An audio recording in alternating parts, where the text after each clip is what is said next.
Alright, today's the day. First day of Tour of America's Dairyland. Where are we at today? Oh man, I just forgot. Grafton, Wisconsin. This is a cool course. I enjoy this course.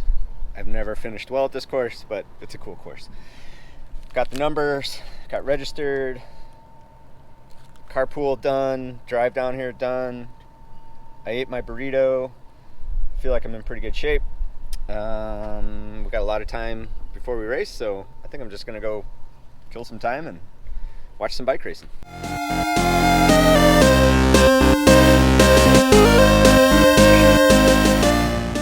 Brian Davis races and you can too. Thanks for checking out my video. Today we are racing my first Tour of America's Dairyland for 2019. This series has taken place, I don't know how many years. I think they're on 11 years. But I could not race Thursday and Friday preceding this day. So today is my first race, but the field, some people in the field have been racing 2 days previous. I am in the, or you are watching currently, the 2-3 category, or Tour of America's Dairyland. And it's known as a pretty peppy category. So this video is somewhere around 36 minutes. There is a little bit of a crash and a little bit of a breakdown of things that I did right and a couple things that I may not have done too well. So that is going to be an interesting turn that we'll revisit in a second, but this is lap one. So in any event, the 2-3s is a pretty peppy category. It is any age, so we have people from 17 years old all the way up to 50 years old, I assume. I am 43, maybe I'm one of the older ones, so, or 43 racing age. It's a fun category to run. So I tried this a few years ago and I got shelled within the first 5 laps, so I still had that on my mind. I'm in much better shape than I was those years ago. So I felt really good. I was able to finish this race and felt great about that. So big confidence booster for me going into doing this. My plan for Tour of America's Dairyland is a little bit interesting. This 2-3 category, I'm only going to do 4 races, and then I'm going to switch to the Masters 40 Plus category 1-2-3, and that starts on Wednesday. So I have a few more days of this type of racing with these younger kids, and then I get to go hang out with my old men. Now, this course itself, the beginning part of the video does not have the overlays. I don't know, hashtag GoPro, but eventually I get the overlays on there and then the data is still messed up. Now here's why, is because I put a video together on how to handle pre-race jitters, and I got all my pre-race stuff done, except I forgot to put a battery in my Garmin Verb. So at the last second on the start line, I switched the Garmin Verb from the front to the rear, and the GoPro took over for the front. So at least we get the front view. In future videos, I'll have the rear view coming up. Now, this is the part where it gets interesting. You may be remembering we are actually on lap 2, and I'm about to go over the bars. So let's watch it at full speed, and then I'll slow it down.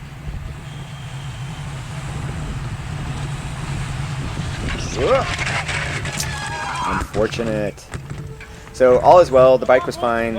I got up, moved myself over to neutral, and I was okay. I got landed on, and I think I landed on someone else, so not so bad. Here it is in slow motion.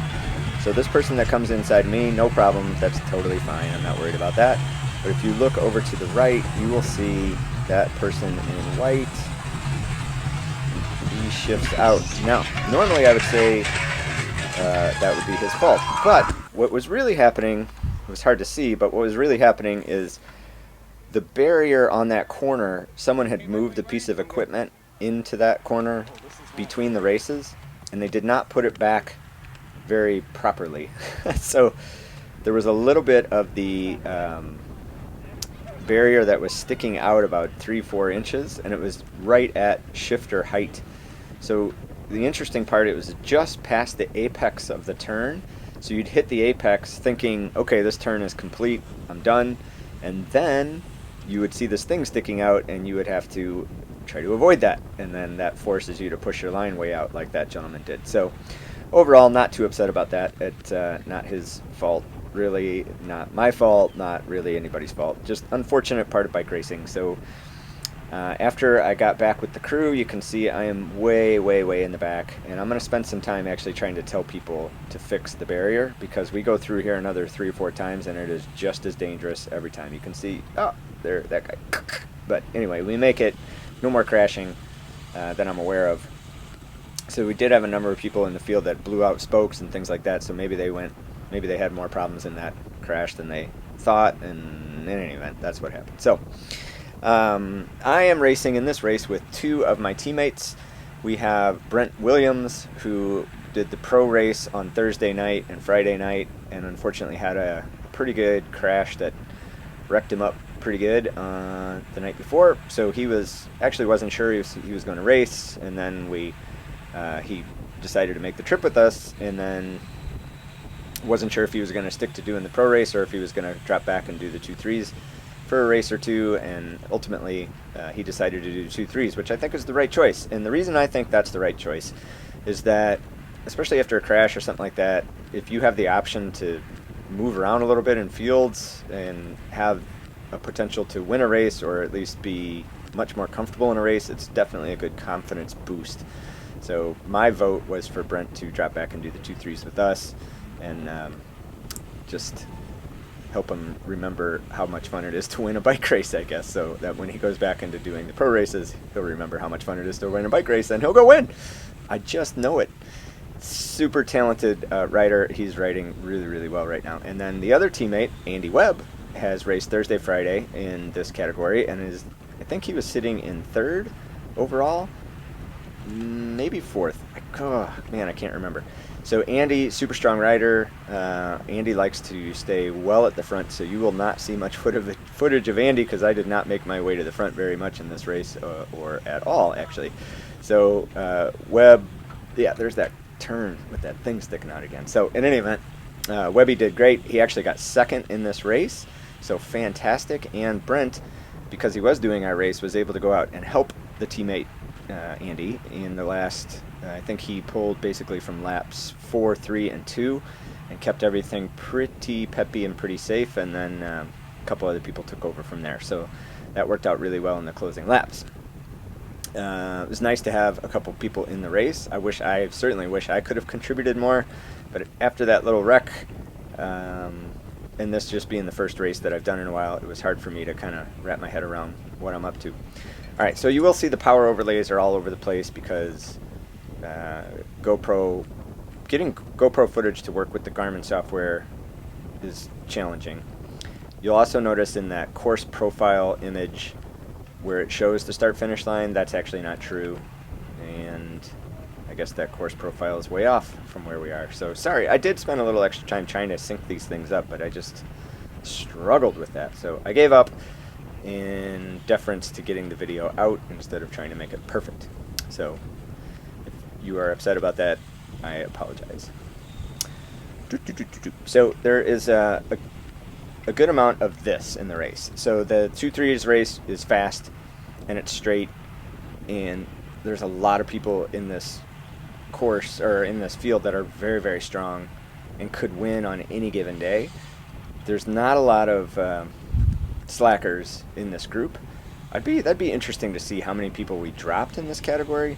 I bet it's not very many.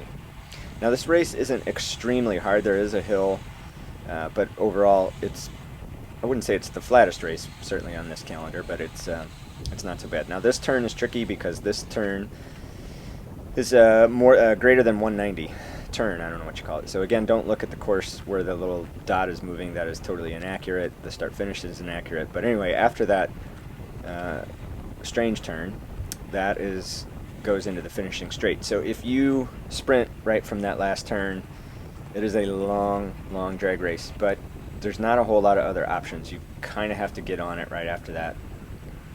That's just how it goes every year. So I have never done really well in this course, as I said in the beginning of the video, but I do really like this course. It's a lot of fun. The town is beautiful, Grafton. They've really I'm sure spent the last few years revitalizing the downtown, so there's apartment buildings and there's all kinds of cool restaurants and coffee shops and bars and things like that down there, and there's all kinds of people out hanging out at such places and live music going on, and there's people in the yards drinking beer and having fun, and it's just fantastic. This is a really good example of what bike racing is supposed to be for Midwest, heart of cycling kind of stuff. You know, like, we're not ever going to pull massive crowds at these types of things. But for the middle of the day racing, we're racing at 2:05 p.m. This is great. It's a beautiful day, just a stellar day. So let's talk about wind real quick. So you can see the course profile. Again, it's not accurate, but the wind would be moving, I guess, right to left as you're looking at it. And on that long straight, it was coming just across. So right to left, yeah, that'd be about right. So the headwind on that little turn, yeah, not so bad. Right, I think that's accurate from what I recollect. So you had a little bit of a cross headwind in the finishing sprint. This is the finishing sprint that you're seeing right now on the screen. Okay. All right, let's talk a little bit about things that I did right for a while, because I like to build on the positives. I spent some time at the back of this race just getting comfortable with bike racing again. It's been a few weeks since I was able to race, and it's been a long time since I've been able to race with a field this big. So last year I was all signed up to do Tour of America's Dairyland all 11 days as well, but my daughter had some significant health issues, so we spent a number of weeks in the hospital, and of course I was not able to do the race. But happy to report she's doing great. We took our family vacation trip where we were supposed to go last year but had to postpone it a year, and fantastic. Isabel is her name, in case anyone cares. Isabel is 7 years old, and she's doing fantastic, and her brother Isaac, who's 10 years old, is also doing fantastic and takes great care of her. So she has no ill effects from her illness. She had a hip infection, and it took a long time and was very, very scary. Believe me, very scary. So last summer was not a fun time. So feels just great to be out racing a bike and having fun and not thinking about those types of things, right? So, all right, back to bike racing. So the group, you can see this is a really, really strung out group, and it was pretty much this the whole way. So I don't know what the speedometer says on that. It's hard for me to read with the size of my screen, but my average was 26.1. Normalized power for this whole effort was 280 watts, I believe. My max power output was 1323. Not quite sure where that occurred. I haven't looked at my Training Peaks profile. It was definitely not in the finishing sprint, I can tell you that. Yeah, it'll be interesting to see where that landed. But in any event, I felt like about half this race was me just getting comfortable with bike racing again, and then I started to talk myself into moving up. And my talk track was, you didn't sign up to get last. You just didn't. So move yourself up. You didn't spend all those hours in the basement spinning through Trainer Road. You didn't put in all that work to get very, very back of field, right? At least get mid-pack. So eventually that's what might happen, is that that did work. I sort of talked myself into doing a little bit better. So this hill doesn't look like much on the video camera, that's for sure, but after 30 times up this thing, it gets a little bit annoying. And then they eventually did fix this corner. They moved the barrier back, and since from that moment on, everything was hunky-dory, no problem. All right, so I'm going to talk a little bit about this turn coming up. All this stuff is okay. I stayed on the inside of that turn almost every time. I don't think I was ever outside on that turn. And then these next turns, I stayed outside. So we must have dropped a couple people, because there were definitely some times in the race where there was gaps forming, like that one that just did, and some of those guys were not looking so fresh. But okay, this turn, let's see if I set up for it the way that I enjoyed setting up for it all day. This turn I found to be really interesting. If I stayed on the outside of this turn and stay on the outside of the most outside wheel, I could carry way more speed through that turn. You can see everybody else is standing up and sprinting, and like, these are full sprints these guys are giving. And I don't blame them, I would be too, but if you're on the inside of that turn, you don't really have any other option but to continue to burn match, burn match, burn match, burn match, burn match. And I was not in a position that I could afford to do that, so I had to find a better way to be more efficient. There's Brent, my teammate, off to the right in the yellow bike, far right. You can just barely see it. That was an interesting moment in the race. I just went past as where we all sort of slammed on our brakes at the start-finish line for some unknown reason. Not sure what that one was about, but the guys behind me were voicing their displeasure about the brakes. So not much I can do about it if everybody else hits the brakes. So same thing here. On this turn, I'm going to stay outside, outside, outside all day. And in my older age, I have found that staying on the outside of these turns is much more conducive for carrying speed. Although you do put yourself at a little bit more risk for getting pushed out into the curb. But generally speaking, a course like this where it's so wide, you don't really have too many issues with that kind of stuff. So on this turn, I tried to block those kind of moves where people would drop in like that. I didn't do it that time, but most of the time I was on that inside line on that turn, and I would stretch out to make that unappealing to people to come in like that. But that person did it, no problem. All is safe, no worries. So, all right, let's go through this turn again. I think I'm going to set up a little bit better for it this time. In years past, it was much more. When I've done this race in other categories, I've never completed a 2-3s race at Tour of America's Dairyland. So this was the first time I've ever done that. In any event, okay, outside again, and I know the power is way off, but it's got to be somewhere around here. So I pop out of there with 700 watts, and like you see, these guys are still crushing watts. Now I know that power's not lined up, so that 700 watts might have come when they did it, but I guarantee you I burned way less energy by staying to the outside of that greater than 90 turn. I know there's a better name for a corner that's greater than 90, but for the life of me I cannot think of it right now. So alright, let's see, we're about halfway through. I think I'm going to take a music break, and then I'll join you in the last few laps.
right, thanks for checking out Brian Davis Races on your FM dial.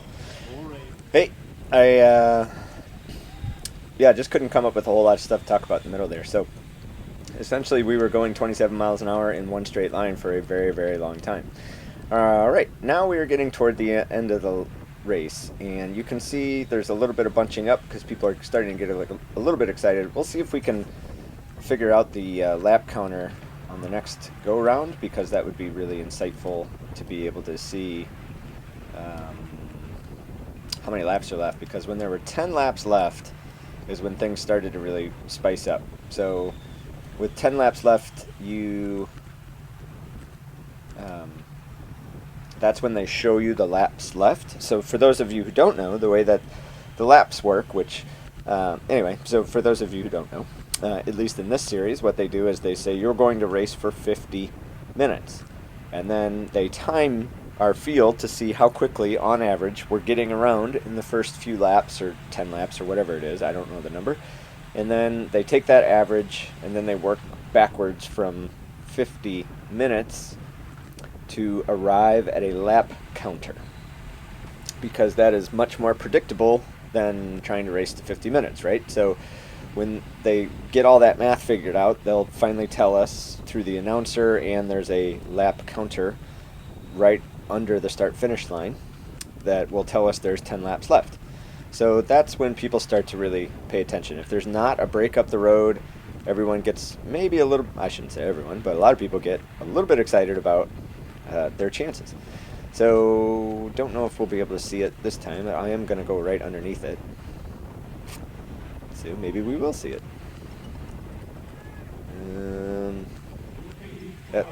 I saw it, but I couldn't read it. I'll probably have to pause the video and look at it next time. So in any event, oh, there's 1200 watts wherever that was occurring. Interesting. Definitely not at that moment. I think the wattage is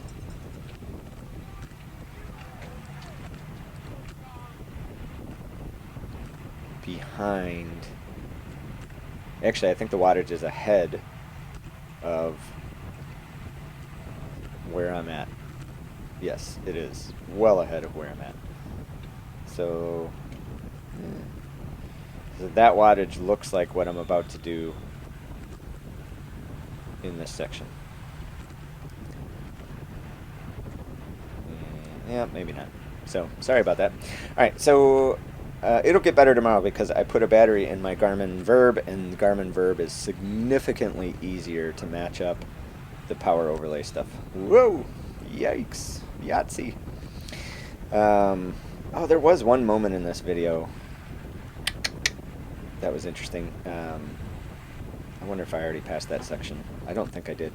But some racer took it upon himself to grab another racer by the back and push him forward, and for the life of me, the guy who got grabbed took it very relaxed. So I feel like these guys know each other, because I feel like if somebody did that to me, that would not end well, because that was really aggressive. Maybe it's in these last laps. We'll see if we find out. See right here, I move up with this guy. That was good. Now I'm in the middle of the field to the front third. That was good. So anyway, that's one of the things that I definitely did right today, was when there was 10 laps left, or maybe 5 laps left, whenever it was, I really started to focus on moving up. So in years past, or in my racing history, and a lot of people do this, is you'll say, okay, when there's 2 to go, I'll start to move my way up. Well, sadly, everyone else thinks that too, so it becomes very, very difficult to move your way up with 2 to go. So you really need to start that process a few laps prior to that, to have time to pick your way through here, get a little rest, have time to pick your way through, get a little rest, have time to pick your way through, get a little rest. It's a bit of a process to move yourself up, unless you're super talented or significantly stronger than everyone else, but I am not. So it definitely takes me some time to move up. And then I feel like I did a pretty good job of sticking where I needed to be. Yeah, this was a good one. That's a lot of work, but he only got like 2 spots out of all that sprinty stuff. Yeah, I should have moved through there. I should have been more aggressive on that gutter. Not that it mattered with this many laps left, but still, that would have been a good opportunity to move up, and I would have been 3, 4, 5 riders up by now if I would have pushed the issue to get past that rider that Yeah, I should have done that. So there's our race leader, our series leader, rather, in the blue and white cow print jersey. I think he's won all 3 races. So pretty impressive, I would say. Yeah. Oh, this might be as close as I get to the front of the race. We'll see if we can get the lap counter here. I felt really good about this concept of me moving up with a lot more laps to go than I normally would have. I couldn't tell. Can't tell. And I have this video so chopped up, it's hard for me to tell the time that's left in the video. So anyway, I apologize for that. But we're still learning about bike racing, right? We're still growing our sport, growing our fitness, and growing our knowledge. Just by watching bike racing, you are able to learn things so that you don't have to go risk your skin in order to get more repetition of what it's like to race your bike, which is great. That's why I love doing these videos. That's why I like watching other channels that do these videos. So for fun, I'm sure you've all heard of them, but there's NorCal Cycling, Trainer Road does some of these videos, Vegan Cyclist on occasion does some of these videos, and I love them, and that's why I started making them myself, because I enjoy them. So we must be getting down to like not very many laps left.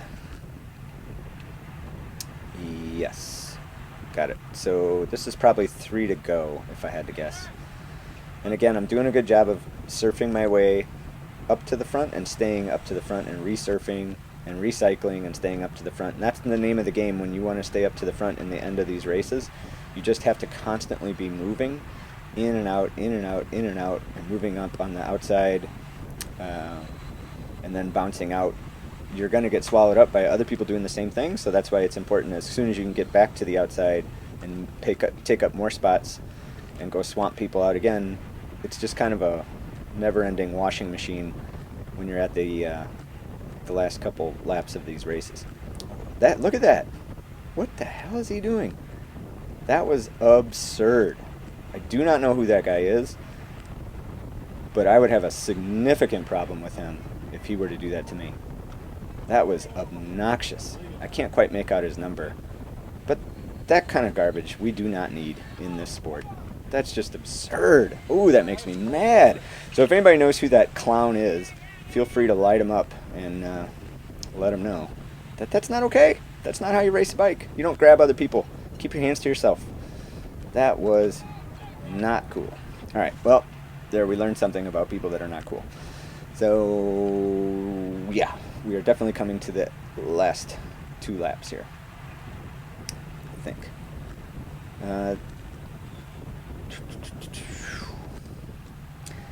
So amazingly, this tends to actually happen. This is interesting. So you can see the field is sort of mushroomed out, and this is, if I would have been on the inside, I could have popped up to the front there and taken a few spots. And I recognized that opportunity when I was in that moment, but I chose not to because I didn't actually want to be on the front, and that was a huge mistake. By the time I would have gotten there, that opportunity would have been gone, and I would not have ended up with my nose in the wind. So I should have taken that opportunity to try to grab more and more spots. Now that's easier said than done when my heart rate is totally jacked. It's been 48 minutes of racing, so it's really easy to pick on yourself and say, oh, you should have done that, you should have done that, but way easier said than done. So here's my trick again on the outside, sticking to the outside of that turn, just saving myself a lot of energy, not having to burn nearly as many matches as these guys, but now this is the time where you have to burn matches. And I actually did tell myself that in my brain when I was racing, like, this is the time when you need to burn matches. You need to do what you need to do to stay up front. Now, in the end, I didn't get near the front, but it's important to have the right script in your brain. Definitely important to have the right script in your brain. So there's another time that opening was definitely small, so I'm not going to beat myself up for not taking that one, but that would have been, if I would have been there a half second earlier, I could have had that opening, and again, that would have been 5 spots I could have moved up. But c'est la vie. C'est la vie. All right, staying wide. Sprinty, sprinty, sprinty. And then there's going to be a moment here where 2 racers come in on the left and the right, and that one freaked me out, and that definitely caused me to hit the brakes. I don't think it's this lap, it's the next lap. Must be the next one. So I think this is 2 to go.